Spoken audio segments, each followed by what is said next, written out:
Chers frères et sœurs bien-aimés dans le Seigneur, nous rendons de vives actions de grâce à notre Seigneur qui nous réunit encore aujourd'hui pour nous conduire dans l'intimité de sa passion, d'où il a racheté l'humanité en préparant ainsi cette humanité à recevoir le grand cadeau de sa divine volonté qu'il est en train de répandre dans les âmes en ces temps qui sont les derniers. Nous le remercions de tout notre cœur parce que nous sommes à une époque où nous pouvons comprendre le déferlement de cet amour sur nous, pour nous, et comprendre plus précisément le dessein que le Seigneur a pour chaque créature façonnée à son image et à sa ressemblance, qui est sortie de lui.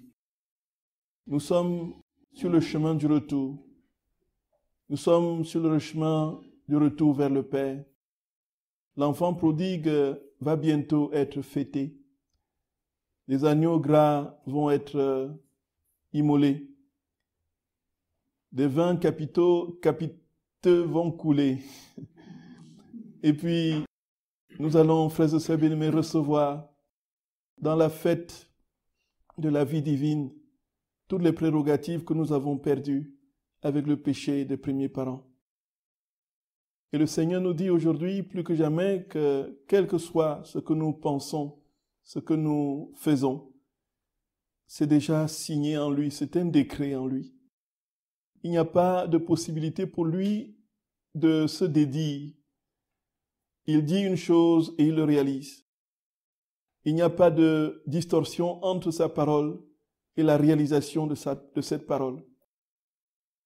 Le royaume de la divine volonté est déjà pleinement établi en lui. Il est aujourd'hui, frères et sœurs bien-aimés, en train de le déployer sous nos yeux, avec cette possibilité que nous avons ici maintenant, instantanément, parfaitement et pleinement, la possibilité de vivre ce grand don, de vivre la vie du ciel. Et le Seigneur nous demande tout simplement de nous y maintenir. Et là, la difficulté vient justement de ce que nous ne sommes pas capables d'être stables dans cette vie et cette plénitude du don de l'amour que le Seigneur nous fait. Nous sommes marqués par l'inconstance de manière chronique. Et nous sommes continuellement en train de chercher ailleurs ce qui, au fond de nous, frères et sœurs bien-aimés, nous réclame. Saint Augustin disait: nous te cherchons, Seigneur, je te cherchais à l'extérieur, pourtant tu étais à l'intérieur. Nos vies sont ainsi basculées et détricotées dans les réalités éphémères. Et elles sont ainsi, frères et sœurs bien-aimés, en train de chercher dans des fontaines frelatées des passions ce que Dieu nous donne pleinement, parfaitement, dans l'immensité de sa vie divine, dans le cadeau et la plénitude de sa présence au tréfonds de notre âme. Et le Seigneur nous dit donc que ce règne sera un règne intérieur. C'est au tréfonds de nous que nous verrons des changements. Les transformations commenceront de l'intérieur. Et quand le petit reste sera, après ce temps de purification que le Seigneur projette, il y aura naturellement, en concomitance, la réalité intérieure et la réalité extérieure qui s'imbriqueront et feront de notre terre une terre de paix, une terre d'amour, une terre de grande communion avec le Créateur. Le ciel descendra sur la terre ne fera plus qu'un avec le ciel, et la prière de notre Père, frères et sœurs bien-aimés, sera réalisée. Nous voulons rendre de vives actions de grâce à notre Seigneur pour cette occasion particulière qu'il nous donne, de méditer sur les vérités qu'il a ainsi enseignées, et qui nous donne et qui nous trace de manière royale et parfaite la voie du bonheur. Frères et sœurs d'amour, encore une fois, avant tout, comprenons que notre Seigneur nous aime infiniment et que sa seule souffrance vient de ce que cet amour ne lui est pas rendu. Et comment pouvons-nous lui rendre cet amour?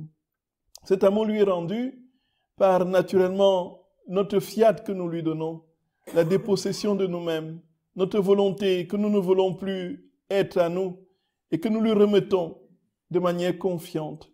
Il s'en sert de cette volonté et il transforme notre volonté dans la sienne de sorte que notre vie devient la sienne et la sienne la nôtre, et nous ne formons plus qu'un avec lui. Et alors, cette volonté, une fois dégagée de tout ce qui n'est pas Dieu, doit vivre exactement et parfaitement ce que Jésus lui-même a vécu. C'est pourquoi, frères et sœurs d'amour, notre vie sera la vie de Jésus. Quand nous méditerons les évangiles, nous nous retrouverons dans les scènes de Jésus, non pas dans l'imagination, non pas dans une projection imaginative, mais bien plus dans la réalité concrète, parfaite de son acte éternel, dans lequel il nous situe, ici et maintenant. Au moment où nous lisons la guérison du paralytique ou de l'aveugle-né, le Seigneur est en nous, avec nous, et le réalise, et fait cette guérison ici et maintenant.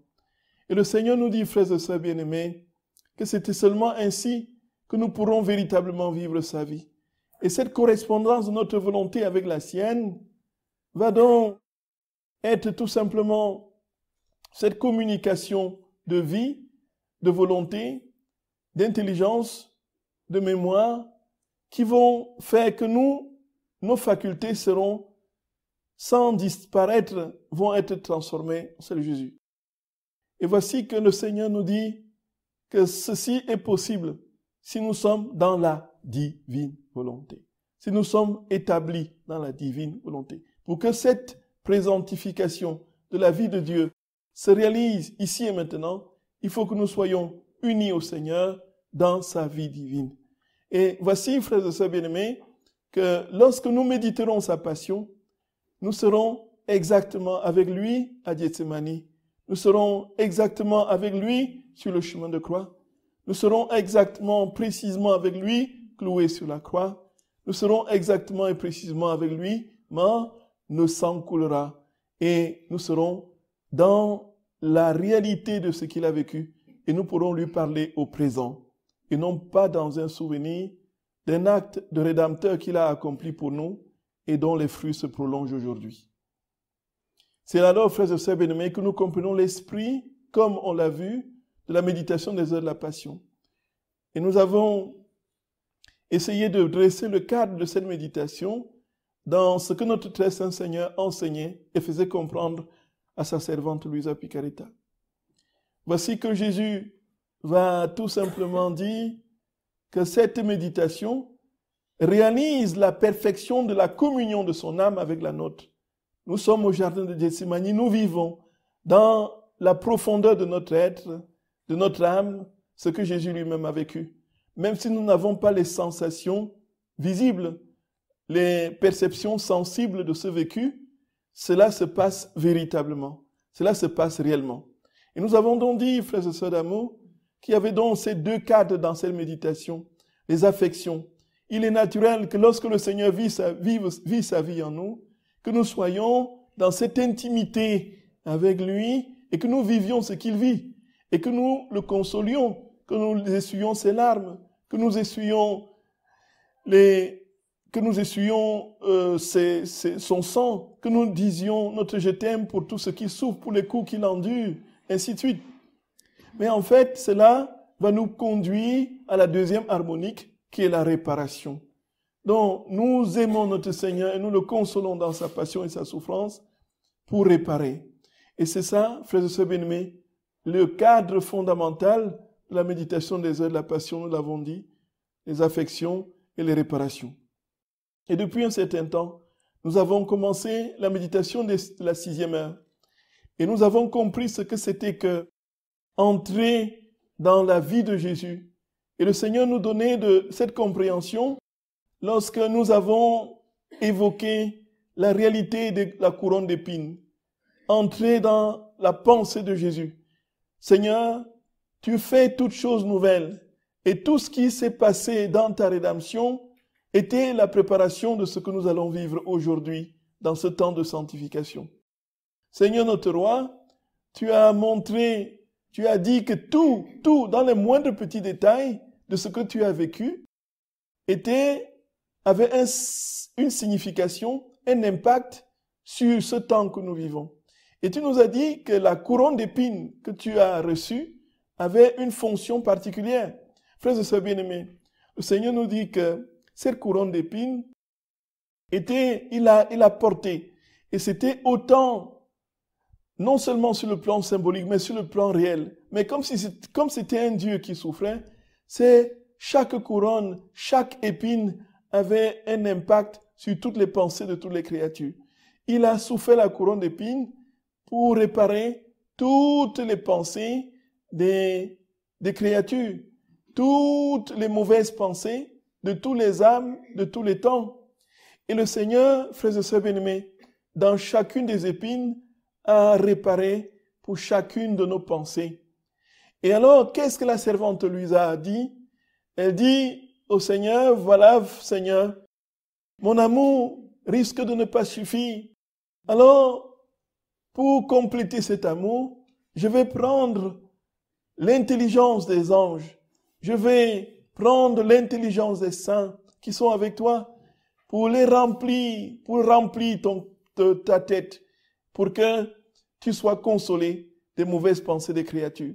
Et c'est alors, frères et sœurs bien-aimés, que nous avons parlé de cette nécessité de recourir à la multitude des anges qui sont au ciel, qui sont par milliards et par milliards, et que dans l'ordre de réparation, il y a certes ce que nous faisons pour réparer, mais il y a aussi la contribution de toute la communion des saints de l'Église du ciel, de l'Église triomphante, qui entre en ligne de compte de la réparation. Et c'est pourquoi, frères et sœurs bien-aimés, cette réparation est possible parce que Dieu, un Dieu offensé, ne peut pas se contenter d'une réparation humaine. Une réparation humaine, pour une offense divine, est ridicule. Qu'est-ce que vous réparerez, frères et sœurs d'amour? On vous dira, allez dire un chapelet. Allez dire un chapelet de la miséricorde divine. C'est tout ce que je sais dire, moi, en pénitence. C'est tout ce que je sais donner en pénitence. Dites un chapelet de la miséricorde divine. Oui, vous allez dire un chapelet de la miséricorde divine.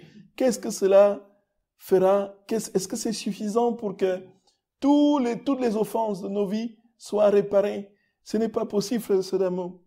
Et nous, même si on dit aller jeûner 40 jours et marcher à genoux sur 30 kilomètres, qu'est-ce que cela pourra véritablement, est-ce que ça pourra suffire pour réparer l'offense d'un Dieu? C'est un Dieu qui est offensé. Et lorsqu'un Dieu est offensé, cette offense est éternelle, a un impact éternel. Donc il faut une réparation divine pour que Dieu soit réparé et consolé. Et c'est alors, frères et sœurs d'amour, que nous entrons dans sa divine volonté. Gloria, nous prenons possession. Jésus prend possession de notre âme. Nous nous établissons en lui et nous entrons dans sa vie divine pour être capables de réparer les offenses causées à un Dieu. Et c'est alors que nous comprenons véritablement le sens, frères et sœurs d'amour, des réparations. C'est Dieu qui répare. Nous nous prêtons juste à cette réparation par notre bonne disposition du cœur, par notre volonté, notre désir et notre amour. Et alors, nous nous sommes arrêtés là, frères et sœurs bien-aimés. Nous avons dit que l'urgence, c'était d'aimer. L'urgence, c'était d'aimer. Ce que le Seigneur nous demande, le voilà. L'aimer de tout notre cœur, l'aimer de toute notre âme, l'aimer de toutes nos forces. L'aimer et l'aimer et l'aimer. Comme nous l'avons compris, notre pédagogie est donc progressive dans une lecture cursive du livre des 24 heures de la Passion de notre Seigneur.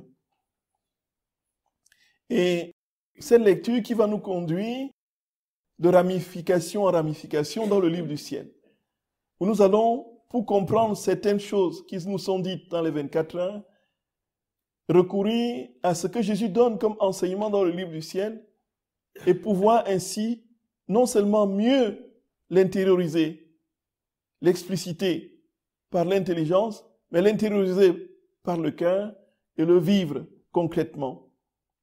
Et c'est alors, frères et sœurs bien-aimés, que nous serons patients et que nous parcourrons prendrons le temps qu'il faut pour aller jusqu'au bout de ces 24 heures. Vous voyez bien donc que nous ne pouvons pas nous contenter. Je ne sais pas dans combien d'années on va le terminer, mais il faudrait qu'on l'approfondisse et qu'on aille jusqu'au bout. Et peut-être, frères et sœurs d'amour, que nous ayons ainsi le goût de méditer les heures de la passion de notre Seigneur, de nous fondre en lui, de nous laisser immoler, de nous laisser immoler, par son amour. Nous allons donc tranquillement continuer, reprendre là où nous étions arrêtés. Nous sommes à la 6e heure. Pour ceux qui ont la version du tutoiement de 24 heures de l'association, je suis à la page 86. Je ne sais pas si c'est la même édition, parce qu'on est aujourd'hui à la 25e édition des heures de la passion. Ça se distribue comme des bouts de pain. Ô Jésus, j'embrasse tes yeux douloureux. Je vois en eux tous les mauvais regards des créatures qui font couler des flots de larmes de sang sur ta face. Je t'offre ma compassion et en union avec ton amour, je veux soulager tes yeux en leur montrant toutes les beautés du ciel et de la terre. Nous voyons ici, frères et sœurs bien-aimés, Louisa va pratiquement dans la double harmonique de l'affection et de réparation, consoler tous les membres de Jésus, consoler tous les membres de Jésus, consoler tous les membres de Jésus. Et ici, elle commence, elle a parlé de sa tête avec la couronne d'épines. Maintenant, elle parle de ses yeux douloureux qui versent les larmes de sang. Alors, ce phénomène de Jésus qui pleure les larmes de sang, nous voyons que c'est un phénomène mystique, naturellement. Il y a beaucoup de situations où Jésus, ou notre très sainte mère, a versé des larmes de sang. Et l'une des plus importantes qui est connue donc, c'est la fameuse statue en Italie qui pendant, dites-moi le... Oui, voilà, Tita Vetia, exactement. Qu'est-ce qui s'est passé là, frères et sœurs bien-aimés? En fait, c'est le père Pablo Martin. Le père Pablo Martin qui a, lui, un parcours assez particulier. Il était jeune prêtre en Espagne lorsque, après la mort de Padre Pio, il reçoit un coup de fil de San Giovanni Rotondo qui va lui dire que le Padre Pio a un message à laisser, un message pour lui, lettre pour lui. Alors, il arrive, il prend la lettre. Effectivement, c'était une demande de s'impliquer dans les écrits de Luisa Picaretta et dans les enseignements sur la divine volonté.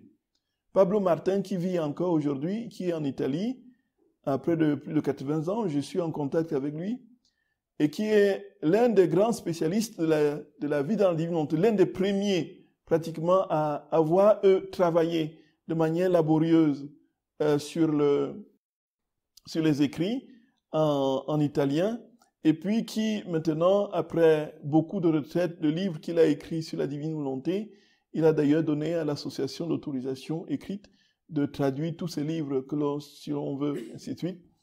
Et puis, une fois qu'il arrive, donc, il a dans cette lettre, et puis c'est comme ça qu'il va s'impliquer dans la divine volonté. Donc c'était donné par Padre Pio lui-même. Alors, ce Pablo Martin va à Medjugorje et il va recevoir, une dame va lui donner une statue pour une personne qui vit en Italie. Il apporte la statue et puis la dame, il dépose la statue dans son oratoire et le lendemain, la statue se met à verser des larmes de sang. Et alors, frères et sœurs bien-aimés, nous pouvons nous poser la question. Nous voyons bien que pourquoi il n'y a aucun être humain est-ce qu'il y a une réalité humaine, normale, des gens qui pleurent des sangs? Est-ce que ça existe? Même pas sous forme de pathologie. On est d'accord? Donc, en fait, on voit bien que c'est un phénomène particulier qui est lié à la divinité, qui est lié à la vie surnaturel. Donc, naturellement, nous pouvons verser, que nous pleurions de torrents de larmes, voyez. Mais les larmes sont blanches, et puis c'est de l'eau, quoi. C'est des larmes, simplement. Et puis, on peut se poser la question, pourquoi est-ce que notre très sainte mère ou Jésus ne verse pas des larmes normales? Pourquoi est-ce que ce ne sont pas des larmes habituelles, normales? Alors, nous comprenons donc, frères et sœurs d'amour, il faut aller au cœur de la vie même de Dieu. Pourquoi est-ce que le ciel pleure toujours des larmes de sang et non pas des larmes normales? C'est tout simplement, frères et sœurs d'amour, en essayant de prier et de comprendre ce que le Seigneur, ce qui se passe, nous voyons bien que, en fait, c'est quoi le sang dans l'Écriture? Le sang, c'est la vie. Et normalement, dans les sacrifices anciens, on immolait des taureaux, les agneaux, en sacrifice, soit d'expiation, soit de propitiation, soit d'action de grâce, ainsi de suite. Qu'est-ce que cela veut dire? Cela veut dire que la personne qui offrait un agneau, un taureau ou un quelconque animal, l'immolait symboliquement pour s'immoler lui-même. En fait, c'est lui-même qui s'immolait à travers l'animal. En fait, l'animal qui versait son sang était le sang symbolique de la personne qui immolait l'animal. C'est le sacrifice de la personne qui offre l'animal. Donc le sang, c'est la vie, dans l'acception hébreu. Le sang, c'est la vie. Et la vie, c'est Dieu. La vie appartient à Dieu. C'est pourquoi on ne doit pas manger des animaux non saignés. Il faut que ces animaux perdent tout leur sang, parce que le sang, c'est la vie. Alors, frères et sœurs d'amour, qu'est-ce que cela veut dire? Cela veut dire que si le ciel se mettait à pleurer des larmes d'eau comme nous, c'est que ce serait un pleurnichement, voyez un peu. Nous pleurnichons comme les larmes coulent. Les larmes coulent, on essuie, on donne les mouchoirs, les larmes coulent. Mais en fait, nous pleurons sur nous-mêmes. Nous pleurons de tristesse. Nous pleurons parce que nous avons mal. Nous pleurons parce que, voilà. Mais quand le ciel pleure en donnant sa vie. Gloria. Le ciel pleure, frères et sœurs bien-aimés, en versant son sang. Le ciel pleure en même temps qu'il donne, qu'il se donne. Notre très saint Seigneur pleure des larmes de sang en même temps qu'il donne sa vie. Frères et sœurs bien-aimés, c'est cela. Le Seigneur nous dit, je ne peux pas te montrer plus d'amour que le don de ma vie. Alors je verse mon sang, même dans mes larmes. Voyez. Et alors, continue en disant, Jésus mon Seigneur, j'embrasse tes oreilles très sacrées. Mais qu'est-ce que j'entends? J'entends en elles l'écho d'épouvantables blasphèmes, de cris de vengeance et de calomnie. Les voix de toutes les âmes résonnent dans tes très chastes oreilles. Ô insatiable amour, je partage tes souffrances. Je veux te consoler en faisant résonner toutes les harmonies du ciel dans tes oreilles, avec la très sainte et douce voix de ta chère maman, les accents enflammés de Marie-Madeleine et de toutes les âmes qui t'aiment. Voyons bien, frères et sœurs bien-aimés, le Seigneur souffle dans ses oreilles de quoi? Il souffle dans ses oreilles des blasphèmes, des mauvaises paroles. Il souffle dans ses oreilles de tout ce qui, sortant de notre bouche, contrarie l'amour. Le Seigneur souffle dans ses oreilles des paroles oiseuses et inutiles. Combien de temps et combien de fois passons-nous à dire des choses inutiles, à dégoiser sur les autres et à disperser ainsi, frères et sœurs bien-aimés, la valeur de cette parole qui devrait contenir la vie de Dieu. Et cette parole qui, en sortant de nous, devrait projeter Dieu dans les âmes sur des âges et des âges. Et nous utilisons cette parole pour blesser les oreilles de Jésus. Jésus dit très clairement qu'il souffre de cela. Et qu'est-ce que lui a fait pour réparer? Elle embrasse ses oreilles. Et puis qu'est-ce qu'elle fait? Elle va prendre les douces mélodies des saints et des anges, les harmonies du ciel. Et puis et surtout les chants de sa très sainte mère, notre très sainte maman. Et alors, elle berce ses oreilles. Gloria, Gloria. Frères et sœurs d'amour, nous n'avons pas ce réflexe de recourir justement au sein, de recourir au ciel nous sommes entourés de cette vie du ciel, nous sommes entourés de cette continuelle présence de la cour céleste. Nous sommes jamais seuls. C'est nous qui nous éloignons de cette cour céleste. Au fond, dans la divine volonté, si Dieu est en nous, c'est toute la cour céleste qui est présente. Et puisque Dieu, là où il est, il y a tout le ciel qui est présent. Ça veut dire que si Jésus vit en nous, à chaque instant, ça veut dire qu'à chaque instant, notre très sainte mère est là, les saints anges sont là, les 9 cœurs des anges sont là, des milliers et milliards d'esprits célestes sont là, les milliards de saints sont là, tout, nous marchons au ciel, sur la terre. C'est inouï, frères et sœurs d'amour. C'est inouï. C'est inouï. C'est inouï. Et Jésus, ma vie, je veux donner à ta face d'une beauté incomparable un baiser plus fervent. Oh, c'est la face sur laquelle les anges attendent avec ardeur de poser leur regard à cause de la beauté suprême qui les ravit. Et pourtant, des créatures souillent cette face de crachat, lui portent des coups et la foulent aux pieds.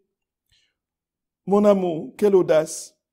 Je voudrais crier si fort que je les ferais fuir. Je souffre avec toi, et pour faire réparation pour ces insultes, je me tourne vers la très sainte Trinité pour demander le baiser du Père et du Saint-Esprit et les caresses sans égale de leurs mains créatrices. Je vais également vers la Mère céleste pour qu'elle puisse me donner ses baisers, les caresses et les douces mains maternelles et ses profondes adorations. Je vais alors vers toutes les âmes qui te sont consacrées et je t'offre tous leurs actes d'amour en réparation pour les offenses commises envers ta très sainte face. Frères et sœurs d'amour, la face de notre Seigneur Jésus-Christ, la face de notre Seigneur Jésus-Christ, le visage d'amour de notre Seigneur.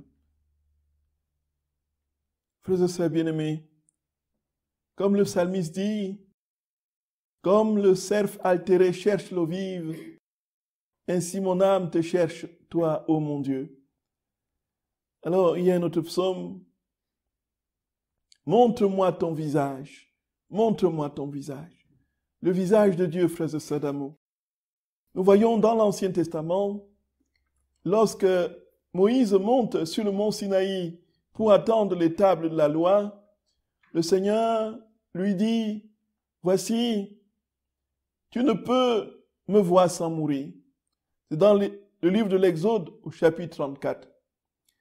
Et pour qu'il ne le voie pas, frères et sœurs bien-aimés, lorsqu'il va passer, Moïse devra le voir de dos. Il met sa main sur le visage de Moïse pour cacher son visage. Et Moïse ne pourra le voir que de dos. Le visage de Dieu, frères et sœurs d'amour, ce visage, nous l'avons aujourd'hui plus que jamais, de manière claire et précise, dans le visage du Fils bien-aimé. Et c'est pourquoi les représentations que l'on peut faire du visage de Jésus, selon les descriptions qu'on peut avoir, est tout simplement, frères et sœurs bien-aimés, réalité réelle, une manifestation de ce visage dans les boursouflures des plaies. On l'a dans le Saint-Suaire de Turin. Et puis le visage de Jésus, frères et sœurs bien-aimés, il a pris forme de notre humanité. Dans notre humanité, il a eu un visage d'homme. Il a été prophétisé comme n'ayant plus de visage, tellement on se voit la face devant lui, tellement ses souffrances, on ne tient plus devant ce visage défiguré par la souffrance et par les coups. Mais le visage de Jésus, frères et sœurs d'amour, le visage de notre Seigneur, il y a des âmes qui ont eu la grâce de voir ce visage dans des extases, comme beaucoup de saints, comme beaucoup de mystiques, de voir ce visage. Quand ils décrivent ce visage, frères et sœurs d'amour, quand ils décrivent ce visage, un visage tellement rempli d'une profondeur, d'une intensité d'amour, que vous fondez tout simplement. Les descriptions qui sont faites par ceux qui ont contemplé le visage du Seigneur sont à nous donner des envies d'aller au ciel. Tellement, frères et sœurs bien-aimés, quand Jésus apparemment pose son regard sur vous, il transperce votre âme, il va au plus profond, dans les moindres petits détails de votre être. Vous êtes dans la lumière de son amour. Gloria. Ah. Si vous voyez ça, frères et sœurs bien-aimés. Et donc, ce visage qui est défiguré, encore, qu'est-ce que lui a fait? Pour consoler et apaiser ce visage. Et qu'est-ce qui fait souffrir Jésus dans ce visage? Donc, c'est les mauvais regards des hommes. Et puis, dans l'ordre de sa passion, les coups qu'il a reçus. Et qu'est-ce qu'elle fait pour consoler notre Seigneur? Elle va prendre, elle souffre des insultes, elle va prendre l'amour du Père et du Saint-Esprit et les caresses sans égale de leur main créatrice. Donc, voyons le réflexe, c'est d'abord d'aller au ciel, dans la divine volonté, parce qu'au ciel, c'est la vie divine pleine. Premier réflexe, aller au ciel. Voir, mobiliser tous ceux qui sont capables de nous aider à réparer les souffrances et les offenses de notre Seigneur. Le premier réflexe, je prends les tendresses du Père et du Saint-Esprit et je les fais passer sur le visage de notre Seigneur. Et ensuite, je vais voir notre très sainte mère. Je vais lui donner, frères et sœurs d'amour, combien de doux baisers le visage de notre très saint Seigneur a-t-il reçu de sa très sainte mère. C'est innombrable, ineffable, voyez. Ça veut dire que c'est la perfection de l'amour. La mère et le fils, c'est la perfection de l'amour. C'est le modèle parfait de l'amour sans aucune ombre. Et nous imaginons la communion d'amour qui circulait entre le fils et la mère. Et naturellement, toutes les manifestations, les élans de tendresse qui se déployaient dans ce cadre. Et donc notre Louisa va chercher tout ce que notre très sainte mère a donné à son enfant et va le lui redonner. Et frères et sœurs bien-aimés, ensuite elle passe aux saints. Et les saints, voici les saints, je te donne toutes les affections et les tendresses des saints. Et ensuite, frères et sœurs bien-aimés, elle met aussi son petit amour, toujours dans la divine volonté. Voyez, Sainte Thérèse de l'Enfant Jésus s'appelait Sainte Thérèse de l'Enfant Jésus et de la Sainte Face. La Sainte Face. Pourquoi, frères et sœurs d'amour? Parce qu'elle avait découvert le secret. Le secret pour aller à Dieu plus rapidement, sans passer par les escaliers des rues de mortification. Elle a décidé de prendre l'ascenseur de l'amour. Et quelle est la manifestation de cet amour, frères et sœurs bien-aimés? C'est le doux regard, le visage du Créateur. Cet amour qui s'est manifesté dans l'offrande totale de lui-même et dans l'acceptation des boursouflures et des plaies qu'il a reçues lors de sa passion. Et donc, ce regard endolori, douloureux, attend notre consolation. Et comme nous l'avons dit sur le principe, un humain ne peut pas consoler Dieu, il faut aller chercher les consolations de Dieu pour lui donner à lui-même. Et c'est pourquoi la démarche toujours est d'aller au ciel, prendre les intelligences des anges et des saints, prendre leur amour, prendre leur baiser, leur tendresse, prendre tout. Et nous, avec notre petit je t'aime dans la divine volonté qui devient le grand je t'aime de tous et de Dieu lui-même. Dieu qui se donne à lui-même. Voyez, frères et sœurs d'amour, c'est immense, c'est inouï. Gloire à toi, Jésus. Gloire à toi, Seigneur. Gloire à toi, notre roi. Gloire à toi, Jésus. Gloire à toi. Mon doux Jésus, j'embrasse ta très douce bouche remplie d'amertume par d'horribles blasphèmes, par la nausée de l'ivrognerie et de la gloutonnerie, par les conversations obscènes, les prières mal récitées, les mauvais enseignements et par tous les maux que peut faire l'homme avec sa langue. Mon Jésus, je souffre avec toi. Je veux adoucir ta bouche en t'offrant toutes les louanges angéliques et le bon usage de la langue partant de bons chrétiens. Voyez, là, Jésus souffre dans sa bouche des blasphèmes, de la gourmandise, de l'ivrognerie et de la gloutonnerie, des conversations obscènes, les prières mal récitées, les mauvais enseignements. Voyez, tout ce que peut faire la langue qui mange, qui boit, qui parle. Voyez, frères et sœurs bien-aimés. Et c'est pourquoi, quand nous comprenons ces vérités, on se dit, mais en fait, nous ne pouvons pas prendre notre vie chrétienne à la légère. On ne peut pas se dire, ah oui, en fait, j'ai saoulé une nuit, après une fête, c'est pas très grave, quoi. Donc, et puis, je ne savais plus retrouver la clé de ma porte, et puis, il a fallu que le voisin vienne chercher le pompier pour me conduire, ou un truc de désintoxication. Et le matin, ah oui, en fait, c'était la fête, hein. Quand c'est la fête, on se... Je prends des cas extrêmes qui ne concernent personne d'entre nous, justement, pour que... Voyez. Voyez.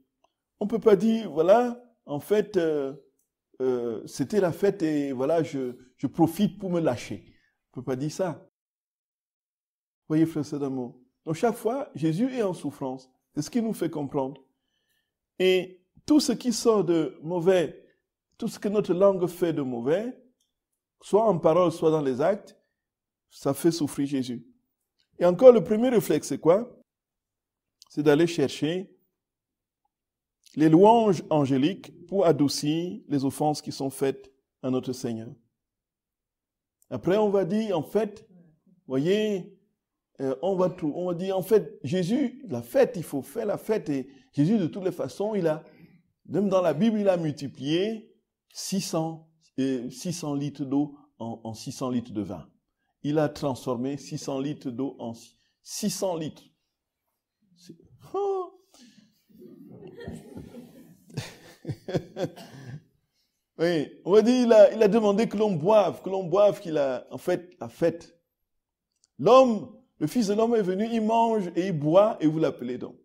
Donc, quand il dit il mange, il boit, frère et bien-aimé, ce n'est pas qui se donne le... Il faut dire que les 600 litres, c'était pour une semaine de fête. Vous voyez? C'est-à-dire que le mariage, chez les Juifs, se fêtait pendant une semaine, pendant 7 jours. Donc, et des convives venaient de partout. Donc, et il a, comme lui, il est Dieu, dit remplissez ces jarres, parce qu'il sait que ça, au bout de... C'est ça en fait. Et c'est pourquoi, frères et sœurs d'amour, le Seigneur nous dit que, et là je profite, frères et sœurs bien-aimés, pour parler de cette nécessité de la mortification, qu'on a certainement déjà mis au rencard sous prétexte que nous n'avons plus à faire des efforts et que Dieu fait tout en nous. Non, c'est une mauvaise compréhension. Le Seigneur nous dit, montre-moi ta bonne disposition. La bonne disposition aide le Seigneur à réaliser son projet sur nous. Si nous lui disons non, il ne peut pas faire quoi que ce soit. Alors, cette bonne disposition passe justement par ce qu'il... Là, nous n'allons pas, quand nous disons Jésus, viens faire des courses, nous n'allons pas lui dire, bon, tiens, prends le porte-monnaie, voilà, prends le caddie, va faire les courses et nous restons chez nous, il vient nous livrer les courses. Voyez? Non. De même, frères et sœurs d'amour, quand vous vous rendrez compte que lorsque vous jeûnez, lorsque vous avez passé peut-être, disons, une journée en ne mangeant peut-être qu'un bout de pain et en ne prenant que et de l'eau, en buvant, vous allez vous rendre compte que votre prière sera différente des moments où vous êtes repu. C'est tout simplement automatique, quoi. C'est automatique. Ça ne peut pas être autrement. Et la mortification ne signifie pas, comme les saints l'ont vécu et pratiqué, de se détruire. Il s'agit de disposer l'organisme à pouvoir vivre pleinement ce que Dieu veut que nous vivions, la communion intime avec lui, pour que nos passions ne soit pas un obstacle à son action en nous. Faites l'expérience, frères et sœurs bien-aimés. Je pense qu'il y a beaucoup d'entre vous certainement qui jeûnent. Mais la mortification, c'est vraiment quelque chose d'autre. Et puis votre prière sera nettement plus profonde. Et un désir, le désir de Dieu va croître. C'est-à-dire que là où la nourriture comble un désir physique, le Seigneur vient vous poser, parce que le désir physique est inassouvi, le Seigneur vient y poser un désir de lui absolument intense, quoi. Voyez, intense.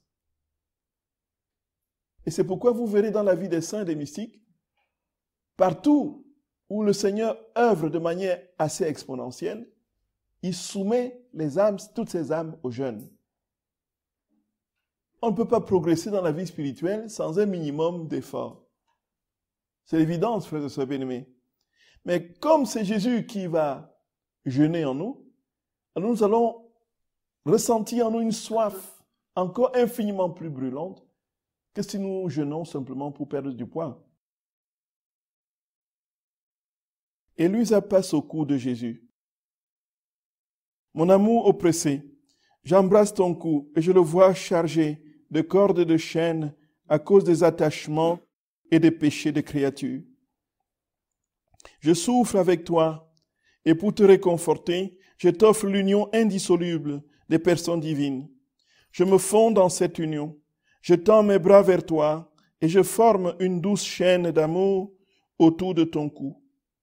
Je veux enlever les cordes et les liens par lesquels tu es presque étouffé et je te tiens serré contre mon cœur pour te réconforter. Gloria, Gloria. Frères et sœurs bien-aimés, le cou, c'est dont Jésus est attaché. De l'écou, en fait, Louisa embrasse ses coups. Premier mouvement, l'affection. Alors, le cou de Jésus souffre de quoi? Des attachements. Donc, lorsque nous sommes attachés aux réalités, donc tous les attachements humains ont été réparés par les chaînes que Jésus a acceptées à son cou lorsqu'il était traîné. Nous nous souvenons à la 10e heure, le Cédron, quand Jésus est projeté dans le torrent du Cédron, et des chaînes qui le... Oh, Jésus d'amour. Il s'est enfoncé dans le torrent boueux et nauséabond du Cédron, au point où lorsqu'ils l'ont sorti, les bourreaux ont été eux-mêmes effrayés et pris de nausée. Et ils n'ont pas voulu le laisser plus longtemps pour qu'il meure, pour lui donner plus de supplices et de châtiments. Le torrent du Cédron aurait suffi déjà pour qu'il meure. La chaîne au cou. Oh là là, oh Jésus d'amour. Frères et sœurs d'amour, nous ne pouvons pas imaginer la souffrance que le Seigneur a pour nous. Et tout ceci pour nous libérer de quoi? Des attachements, des addictions. Des addictions multiples de toutes sortes. À la nourriture, à la boisson, à ceci, à cela, à l'argent. Et le Seigneur parle des 3 ennemis de l'âme. L'amour des richesses, l'amour des plaisirs et l'amour des honneurs. Attaché à notre image, à ce que l'on pense de nous. Attaché à ce que l'on va dire de nous. À ce que l'on va penser de nous. Attaché à notre compte en banque. Il faut que toutes les secondes, on aille regarder si ça a eu quelques profits. S'il y a eu 2 centimes qui ont augmenté. Et puis, s'il y a quelqu'un qui nous doit 5 €, il faut qu'on le lui tambourine pendant des... Voyez.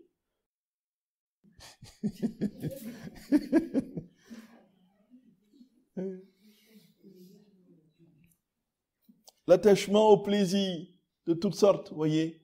À la nourriture, au chocolat.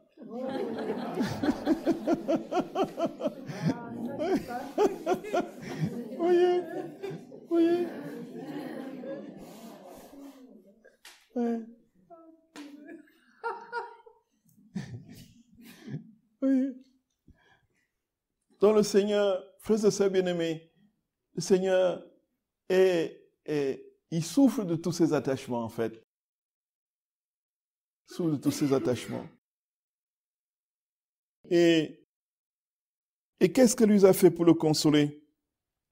Je souffre avec toi et pour te réconforter, je t'offre l'union indissoluble des trois personnes. Donc, en fait, comme le Père est attaché au Fils de manière saine, dans un amour parfait et indicible, de pureté et de sainteté, nous offrons cet attachement à Jésus.